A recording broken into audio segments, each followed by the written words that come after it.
الحمد للہ وکفى وسلام علی عباده الذین اصطفى اللہم صل علی سیدنا محمد وعلی آل سیدنا محمد وبارک وسلم۔ یہ دنیا امتحان کی جگہ ہے، یہاں پر انسان کو بہت ساری پریشانیوں سے، مشکلات سے اور مصائب سے دوچار ہونا پڑتا ہے۔ بعض اوقات آزمائش ہوتی ہے، امتحان ہوتا ہے۔ اللہ تبارک و تعالی اپنے بندوں کو آزمانا چاہتے ہیں۔ انسان چاہے نیک ہو یا بد، پریشانیوں کا سامنا دنیا میں کرنا ہی پڑتا ہے، یہاں تک کہ اللہ تبارک و تعالیٰ کے جو مقرب بندے ہیں، حتیٰ کہ انبیاء علیہ السلام پر بھی پریشانیاں آتی رہیں، مشکلات کا سامنا کرنا پڑا، مگر فرق یہ ہے کہ جو اللہ کے نیک بندے ہوتے ہیں، جو مقربین ہوتے ہیں، وہ ان پریشانیوں کو دل تک نہیں پہنچنے دیتے، کیونکہ یہ پریشانیاں اور مصائب یہ ایسی چیزیں ہیں کہ ان کا اثر دل پہ ہوتا ہے، اور پھر انسان جہاں دنیا کے کاروبار کو انجام نہیں دے سکتا، دنیاوی کام نہیں کر سکتا، تو اسی طریقے سے پریشانیوں کا جو شکار ہوتا ہے، جو مصائب میں گھرا ہوتا ہے، جو تفکرات میں گھرا ہوتا ہے، اس کی عبادات کے اندر بھی خشوع باقی نہیں رہتا، وہ دل جمی کے ساتھ، سکون کے ساتھ عبادت نہیں کر سکتا، حتیٰ کہ اس کی نماز بھی بے کیف ہو کر رہ جاتی ہے۔ اس لیے جو اللہ تبارک و تعالیٰ کے مقربین ہوتے ہیں، وہ دل تک نہیں پہنچنے دیتے پریشانی کو، پریشان ضرور ہوتے ہیں، اور اس کی مثال کئی مرتبہ عرض کر چکا ہوں، آپ کو یاد ہوگا کہ ہم نے دیکھا ہے کئی مرتبہ کہ ہمارے جوانوں میں سے کچھ ایسے بھی ہوتے ہیں جو چٹپٹی چیزیں کھانے کے بڑے شوقین ہوتے ہیں، تیز مسالے والی چیزیں، اس طرح ہمارے ہاں دہی بلے ہیں، یا ہم چھولے چاول کہتے ہیں، اس طرح کی چیزیں جو کھاتے ہیں تو مسالہ چٹنی ذرا تیز ڈالتے ہیں اس میں، اور جو تیز چیز کھانے کے عادی ہوتے ہیں، آپ نے بھی دیکھا ہوگا کہ بعض اوقات ایسے بھی ہوتا ہے کہ وہ کھا رہے ہوتے ہیں لیکن مسالہ جات تیز ہوتے ہیں، مرچیں تیز ہوتی ہیں، تو پھر ان کی کیفیت یہ ہوتی ہے کہ کبھی سر کھجاتے ہیں، آنکھوں سے پانی نکل رہا ہوتا ہے، ناک بہہ رہی ہوتی ہے، ایک ہاتھ میں رومال لیے ہوئے ہوتے ہیں، چمچ دوسرے ہاتھ میں پکڑا ہوتا ہے، کھا رہے ہوتے ہیں، اور بظاہر کیفیت یہ ہوتی ہے کہ وہ رو رہا ہے، کیونکہ آنکھوں سے آنسوؤں کا نکلنا، ناک سے پانی بہہ نکلنا ساتھ، یہ رونے کی کیفیت ہے۔ تو اگر کسی ایسے جوان سے آپ پوچھیں کہ بھائی جان آپ رو کیوں رہے ہیں، تو جواب کیا دے گا کہ میں کہاں رو رہا ہوں بھائی، مجھے تو مزہ آ رہا ہے، آنکھوں سے آنسو بھی ہیں، ناک سے پانی بھی ہے، اور وہ کہہ رہا ہے کہ مجھے مزہ آ رہا ہے۔ تو جو اللہ تبارک و تعالیٰ کے مقربین ہوتے ہیں، تکلیفیں ان پہ بھی آتی ہیں لیکن اندر سے ان کو مزہ آ رہا ہوتا ہے، بظاہر تو آنکھوں میں آنسو ہوتے ہیں، پریشان ہوتے ہیں۔ وہ کسی نے کہا ہے نا کہ تیرا غم بھی مجھ کو عزیز ہے، کہ تیری دی ہوئی یہ چیز ہے۔ ہمارے حضرت رحمۃ اللہ علیہ ایک مرتبہ کسی پریشانی میں تھے، بہت زیادہ پریشان تھے، تو پریشانی بڑی تھی، بظاہر وہ اظہار نہیں کرتے تھے، تو میری جب حاضری ہوئی تو میں نے عرض کیا کہ حضرت وہ پریشانی تھی کیا بنا؟ مسکرانے لگے اور کہنے لگے قاضی صاحب پریشانیاں پوچھتی پھرتی ہیں کہ غلام رسول کہاں رہتا ہے، پریشانیاں پوچھتی پھرتی ہیں میرا کہ کہاں رہتا ہے۔ تو پریشانیاں ایک کے بعد دوسری، دوسری کے بعد تیسری آتی ہیں، اور ہر انسان پہ پریشانیاں آتی ہیں، غم بھی آتا ہے، صدمہ بھی ہوتا ہے، پریشانی بھی آتی ہے۔ وہ کسی نے کہا ہے نا کہ درین دنیا کسے بے غم نہ باشد، اگر باشد بنی آدم نہ باشد، کہ میں نے دنیا میں کسی کو بے غم نہیں دیکھا، کہ اس پر کوئی غم نہ ہو، کوئی پریشانی نہ ہو، کوئی صدمہ نہ ہو، کوئی فکر نہ ہو، ایسا نہیں دیکھا۔ اگر کوئی ہے بھی تو پھر وہ اولاد آدم میں سے نہیں ہو سکتا، پھر وہ انسان نہیں ہو سکتا۔ اگر انسان ہوگا تو پریشانی آئے گی، مصیبت آئے گی، تکلیف آئے گی۔ تو اب یہ پریشانیاں اور تکلیفیں جب آتی ہیں اور ہر ایک پہ آتی ہیں دنیا کی زندگی میں، کسی پہ کم، کسی پہ زیادہ، نوعیت مختلف ہوتی ہے، انداز مختلف ہوتا ہے پریشانی کا، تکلیف کا، آتی ہر انسان پہ ہے۔ تو پھر انسان دو طرح کے، ایک تو وہ ہے کہ جب پریشانی آئی، تکلیف آئی تو مایوسی کا راستہ اختیار کر لیا۔ پہلے نماز پڑھا کرتا تھا، اب نماز پڑھنا ہی چھوڑ دیا۔ مسجد میں آیا کرتا تھا، مسجد جانا چھوڑ دیا۔ اللہ والوں کی مجلس میں جایا کرتا تھا، وہاں جانا بھی چھوڑ دیا۔ جو نیکی کے کام کچھ ہو رہے تھے وہ اسے چھوٹتے چلے گئے، مایوس ہوتا جا رہا ہے۔ اکثر سنا ہوگا آپ نے کہ بھئی ہم کیسے دعائیں مانگیں، ہماری دعائیں قبول ہی نہیں ہوتی۔ یہ مایوسی کے جملے ہیں۔ ہم نے تو مانگنا ہے، اس کے علاوہ اور کوئی در ہی نہیں ہے۔ اللہ کو چھوڑ کر ہم کہاں جائیں گے؟ کہیں نہیں جا سکتے ہم نے تو مانگتے رہنا ہے۔ ہمارا کام مانگنا ہے، منوانا نہیں ہے۔ ہمارا کام اللہ سے مانگنا ہے، سوال کرنا ہے، دامن پھیلانا ہے، ہاتھ اٹھانا ہے۔ باقی وہ دیں گے اپنی مرضی سے، وہ اپنی حکمت کو دیکھتی ہیں۔ جو فیصلے بھی اللہ رب العزت کے ہوتی ہیں وہ اس کی حکمت کے تحت ہوا کرتی ہیں، اس میں مصلحت پوشیدہ ہوتی ہے۔ لیکن انسان چونکہ جلد باز ہے، انسان یہ چاہتا ہے کہ میں نے ہاتھ اٹھایا، اللہ سے مانگا، جب میں ہاتھ منہ پہ پھیروں تو میرا مقصد پورا ہو جائے، میرا کام بن جائے، جو مانگا ہے مجھے مل جائے۔ ایسا نہیں ہوتا۔ تو مایوسی اختیار کر لیتے ہیں۔ اور کچھ تو پھر ایسے بھی ہوتی ہیں کہ جو اس مایوسی میں اللہ کی نافرمانی کی طرف چلے جاتے ہیں۔ اور بعض اوقات تو ایسا ہوتا ہے کہ وہ دنیا سے بھی لا تعلق نظر آنے لگتے ہیں۔ کوئی نشہ شروع کر دیتا ہے، پریشانی آئی، تکلیف آئی، حل نظر نہیں آ رہا، مایوسی کا راستہ اختیار کیا، اب نشہ اختیار کر لیا، شراب پینے لگا۔ وہ کہتے ہیں نا کہ مجھے پینے کا شوق نہیں، پیتا ہوں غم بھلانے کو، یہی کہتے ہیں نا۔ تو پھر غم بھلانے کے لیے وہ شراب شروع کر دی، نشہ شروع کر دیا، اللہ کا دروازہ چھوڑ دیا۔ کسی نے گانے بجانے سے دل بہلانا شروع کر دیا، گانے سنتا بھی رہا، پھر ساتھ گاتا بھی رہا، غم غلط ہوگا۔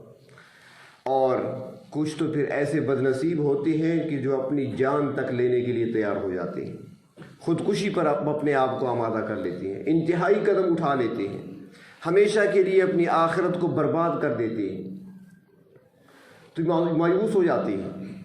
اور دوسری قسم کے بندے وہ ہیں کہ جو پریشانی اور تکلیف میں اللہ رب العزت کی طرف متوجہ ہوتے ہیں، اور یہی وہ دواخانہ ہے جہاں سے ہر دوا ملتی ہے، یہی وہ شفا خانہ ہے جہاں پر ہر مرض سے شفا ملتی ہے، بشرطیے کوئی توجہ دھیان سے آئے تو صحیح۔ تو انسان پر یہ پریشانیاں اور تکلیفیں دنیا میں یقیناً آتی ہیں اور لازماً آتی ہیں، کسی پہ تھوڑی آتی ہیں اور کسی پہ زیادہ آتی ہیں۔ تو اس کے لیے ہمیں علاج بھی بتایا گیا کہ انسان اللہ تبارک و تعالیٰ سے آزمائش طلب نہ کرے، امتحان مانگے نہیں اللہ سے، مصیبت کا سوال اللہ سے نہ کرے، پریشانی کو خود مول نہ لے۔ ہاں اگر آ جائے تو پھر صبر سے کام لے۔ اور ایک مسلمان کی شان یہ ہے کہ یہ ہر حال میں نفع میں ہی رہتا ہے، اس کے لیے خسارہ ہے ہی نہیں، اس کے لیے فائدہ ہی فائدہ ہے۔ حدیث شریف میں آتا ہے کہ مومن کی شان یہ ہوتی ہے کہ جب اسے خوشی ملتی ہے، اسے راحت ملتی ہے، اسے کوئی انعام ملتا ہے تو وہ اپنے رب کا شکر ادا کرتا ہے۔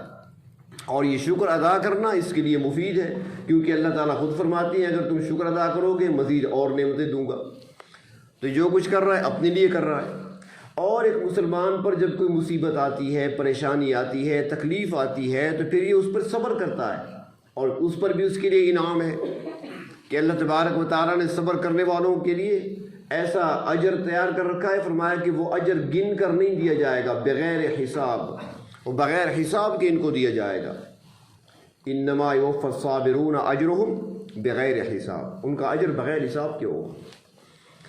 تو اجر ہے، اور تکلیف چاہے چھوٹی کیوں نہ ہو، اگر اس پر صبر کر لیا جائے تو اس پر بھی انسان کو اجر ملتا ہے۔ حتیٰ کہ فرمایا گیا کہ ایک مسلمان کو اگر پاؤں میں کانٹا لگ جائے، کانٹا چبھے اسے، تو اس کانٹا چبھنے پر جو تکلیف ہوتی ہے، فرمایا وہ بھی گناہوں کے مٹنے کا ذریعہ بن جاتی ہے، اس سے بھی مسلمان کے گناہ مٹتے ہیں، وہ بھی انسان کے لیے اور مسلمان کے لیے خصوصاً نفع کا باعث ہے۔ تو پریشانیاں اور تکلیفیں جو آتی ہیں اور انسان کے دل پر جو اثر انداز ہوتی ہیں، تو یوں سمجھیں کہ وہ لہریں جو انسان کے دل سے ٹکراتی ہیں اور انسانی دل پر اثر انداز ہوتی ہیں، وہ 3 طرح کی ہیں۔ ہمارے ہاں تو بس ایک لفظ استعمال ہوتا ہے نا، غم کا، فلاں بہت غم زدہ ہے، مجھے بڑا غم ہے۔ تو اگر دیکھا جائے تو یہ 3 طرح کے ہیں۔ ایک وہ ہے جس کو عربی زبان میں حزن کہا جاتا ہے، اور حزن جسے ہم اردو میں ترجمہ کریں تو ہم صدمہ کہہ سکتے ہیں، یعنی گزرے ہوئے واقعات، گزرے ہوئے حالات، گزری ہوئی پریشانیاں اور تکلیفیں جو گزر چکی ہیں اور وہ انسانی دل پر اثر انداز ہو رہی ہیں، تو ان کو حزن کہا جاتا ہے۔ اور دوسرا، موجودہ حالات میں جو باتیں یا جو چیزیں انسان کے دل میں تنگی پیدا کر رہی ہیں، گھٹن پیدا کر رہی ہیں اور انسان کے اندر بے چینی کی کیفیت پیدا کر رہی ہیں، اس کو غم کہا جاتا ہے۔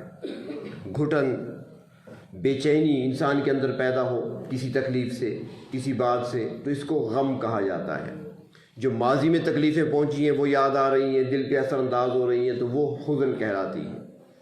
اور تیسری چیز ہے ہم کہتے ہیں کہ وہ پریشانی اور وہ فکر ہے جو مستقبل کی طرف سے بندے کو پریشان کرے، آئندہ پیش آنے والے واقعات، آئندہ پیش آنے والے حالات سے انسان جب پریشان ہوتا ہے، انسان کو تکلیف پہنچتی ہے، انسان کے دل پہ اس کا اثر ہوتا ہے، تو اس کو ہم کہا جاتا ہے۔ اور یہ معمولی مرض نہیں ہے، اللہ تعالیٰ ہم سب کو بچائے۔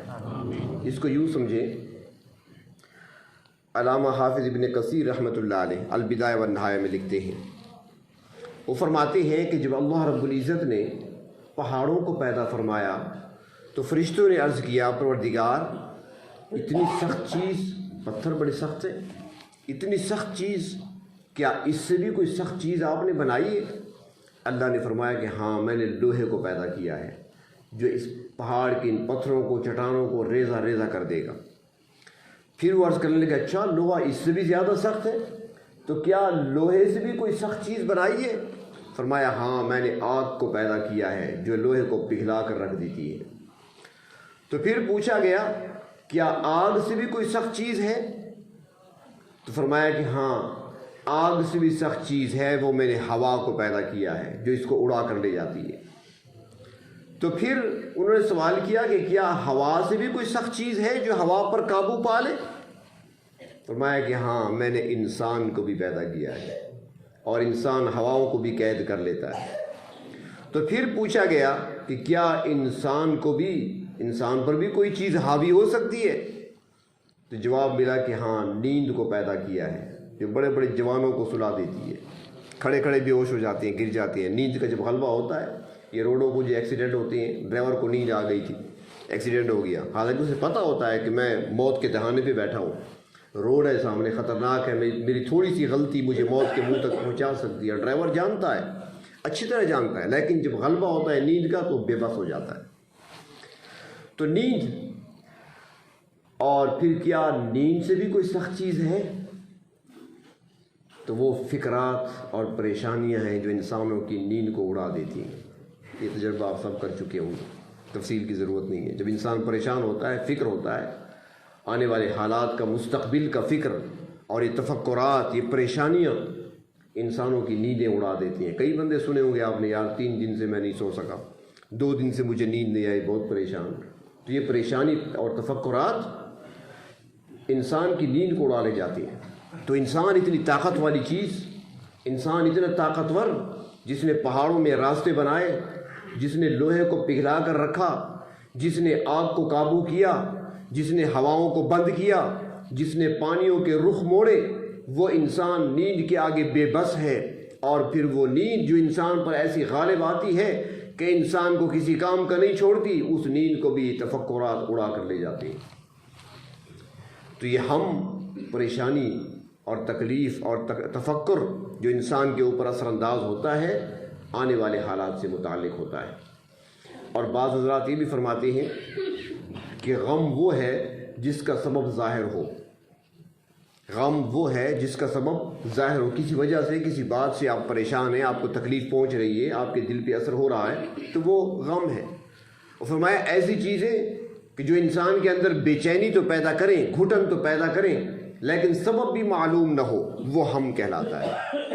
کچھ لوگ کہتے ہیں نا یار بہت پریشان، وجہ کیا ہے سمجھ نہیں آتی، میرا دل پریشان ہے، بھئی کس بات پہ کوئی پتہ نہیں، اس کو ہم کہا جاتا ہے۔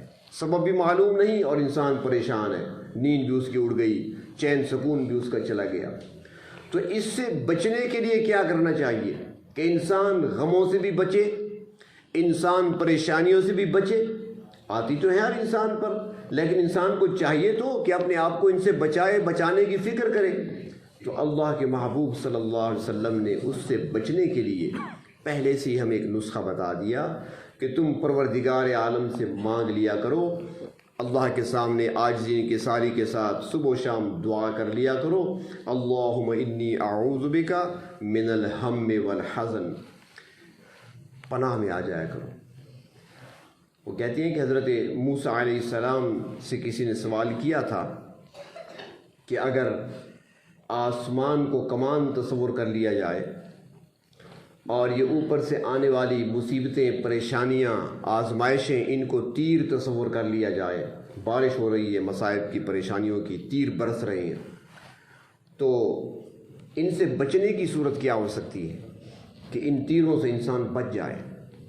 آسمان کمان کی طرح ہے اور مصیبتیں، پریشانیاں، تکلیفیں، آزمائشیں، امتحانات یہ تیروں کی طرح اوپر سے برس رہی ہیں۔ تو بچنے کی صورت کیا ہے؟ تو فرمایا کہ بچنے کی ایک صورت ہے کہ تیر چلانے والے کے پہلو میں جا کر کھڑے ہو جاؤ، جو تیر چلا رہا ہے اس کے پہلو میں آ جاؤ، بچ جاؤ گے، وہ تیر تمہاری طرف نہیں آئیں گے، آگے چلیں گے۔ تو اللہ کے محبوب صلی اللہ علیہ وسلم نے ایسے نسخے بتائے ہیں کہ تیر چلانے والے کے پہلو میں آ جاؤ۔ فرمایا کہ اللہم انی اعوذ بک، اللہ کی پناہ میں آ جاؤ، اللہ میں تیری پناہ میں آنا چاہتا ہوں۔ کس چیز سے؟ من الہم، ہر قسم کے ہم سے، ہر فکر سے، ہر پریشانی سے، ہر آنے والی مصیبت سے، والحزن، اور ہر گزری ہوئی مصیبت جو مجھے تکلیف پہنچا رہی، جو مجھے پریشان کرے، جو مجھے بے چین کرے، چاہے وہ ماضی کی پریشانی ہے، چاہے وہ مستقبل کی پریشانی ہے، اللہ میں ہر قسم کی پریشانی سے، فکر سے اور تکلیف سے، آزمائش سے بچنا چاہتا ہوں۔ اے پروردگار مجھے بچا لیجئے، میں آپ کی پناہ میں آنا چاہتا ہوں۔ جب بندہ اللہ رب العزت کی بارگاہ میں عاجزی اور انکساری کے ساتھ بیٹھ کر ہاتھ اٹھا کر یہ دعا کرتا ہے تو رب تعالیٰ اسے ہم سے بھی بچاتے ہیں، غم سے بھی بچاتے ہیں اور حزن سے بھی بچاتے ہیں۔ دعا ذرا لمبی ہے، کچھ الفاظ اور بھی ہیں آگے، تو چونکہ اتنا وقت نہیں ہوتا کہ ساری تفصیل عرض کی جائے، اس لیے مختصر ہی کیا جاتا ہے، اور دوسرا اس لیے بھی کوشش کی جا رہی ہے تاکہ آپ کو یہ چھوٹی چھوٹی دعائیں آپ کو یاد ہو جائیں زبانی، اس لیے مختصر لفظ ہی کہے جاتے ہیں تاکہ اگلے ہفتے تک، پورا ہفتہ ہے، 7 دن ہے، ان 7 دنوں میں ان کو دہراتے رہیں، آپ کی عادت بھی بن جائے گی اور زبانی یاد بھی ہو جائے گا۔ اللہم انی اعوذ بک من الہم والحزن، ہر قسم کے حزن سے، ہر قسم کے غم سے، ہر قسم کے ہم سے بچنے کے لیے یہ دعا ضرور کیا کریں۔ دنیا جگہ پریشانیوں کی ہے، کیونکہ یہاں پر ہر طرف پریشانیاں پھیلی ہوئی ہیں، یہ ہماری زندگی کا ایسا سفر ہے جو جاری ہے اور جاری رہے گا اس وقت تک جب تک کہ دنیا کی زندگی کا وقت ہمارا پورا نہیں ہو جاتا۔ تو اس سفر میں کئی ڈاکو راستے میں بیٹھے ہیں، کوئی اخلاق کے ڈاکو بیٹھے ہیں، کوئی راستے میں عزتوں کے ڈاکو ہیں، کوئی مال کے ڈاکو ہیں، کوئی کس طریقے سے پریشان کرنے والے ہیں، ہر طرف گمراہیاں پھیلی ہوئی ہیں، انسانوں کی طرف سے بھی، شیاطین کی طرف سے بھی انسان پر حملے ہوتے ہیں۔ تو ان حملوں سے بچنے اور پریشانیوں سے بچنے کا ایک ہی راستہ ہے، اور یہ مضبوط راستہ ہے کہ انسان اللہ رب العزت کی پناہ میں آ جائے۔ اس طرح پہلے عرض کیا کہ ہم اگر دنیا کے بارے میں ہے، یعنی فکر و پریشانی جو انسان کو پریشان کرتی ہے، انسان کے دل پہ اثر انداز ہوتی ہے، اگر وہ دنیا کے بارے میں ہے تو وہ بری ہے اور اس سے پناہ مانگی گئی ہے، اور یہی ہم اگر آخرت کے بارے میں ہے تو پھر پسندیدہ ہے۔ بلکہ اس کا تو سوال کرنا چاہیے اللہ تعالیٰ سے کہ یا اللہ ہمیں آخرت کا غم عطا فرما، آخرت کی فکر عطا فرما۔ جب آخرت کا غم ہوگا، آخرت کی فکر ہوگی، وہ پریشانی لاحق ہوگی، تو پھر عبادات کی توفیق بھی ملے گی، گناہوں سے بچنے کی توفیق ملے گی اور نیکیاں اختیار کرنے کی توفیق ملے گی۔ دنیا کے لحاظ سے اگر ہم ہے تو وہ برا ہے، مذموم ہے، اس سے پناہ مانگی گئی ہے، اور اگر آخرت سے متعلق ہے تو پھر وہ پسندیدہ ہے اور انسان کے لیے مفید اور کارآمد ہے۔ اس لیے ان چھوٹی چھوٹی دعاؤں کو ضرور یاد کریں، ان کا اہتمام کریں اور ان کو صبح و شام پڑھیں، تاکہ اللہ تبارک و تعالی ہر لحاظ سے ہم سب کی حفاظت فرمائے۔ اپنے دامان شفاعت میں چھپائے رکھنا، اپنے دامان شفاعت میں چھپائے رکھنا، میرے سرکار میری بات بنائے رکھنا، میرے سرکار میری بات بنائے رکھنا۔ میں نے مانا کہ گناہ گار ہوں پر آپ کا ہوں، میں نے مانا کہ گناہ گار ہوں پر آپ کا ہوں، اس گناہ گار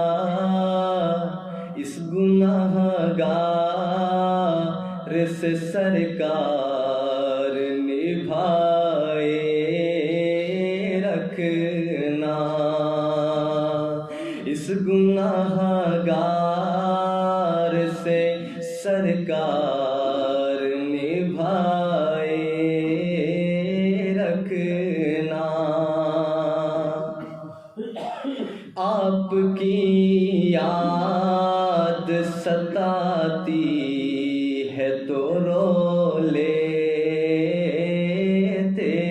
ہیں، آپ کی یاد ستاتی ہے تو رو لیتے ہیں، اپنی یادوں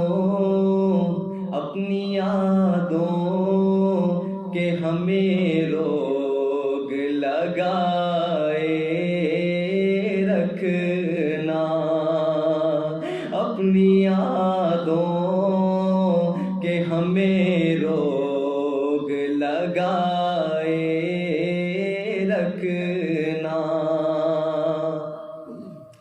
ذرہ خاک کو خورشید بنانے والے، ذرہ خاک کو خورشید بنانے والے، خاک ہوں خاک ہوں میں، خاک ہوں خاک، مجھے قدموں سے لگائے رکھنا، خاک ہوں میں، خاک ہوں میں، مجھے قدموں سے لگائے رکھنا، میرے سرکار میری بات بنا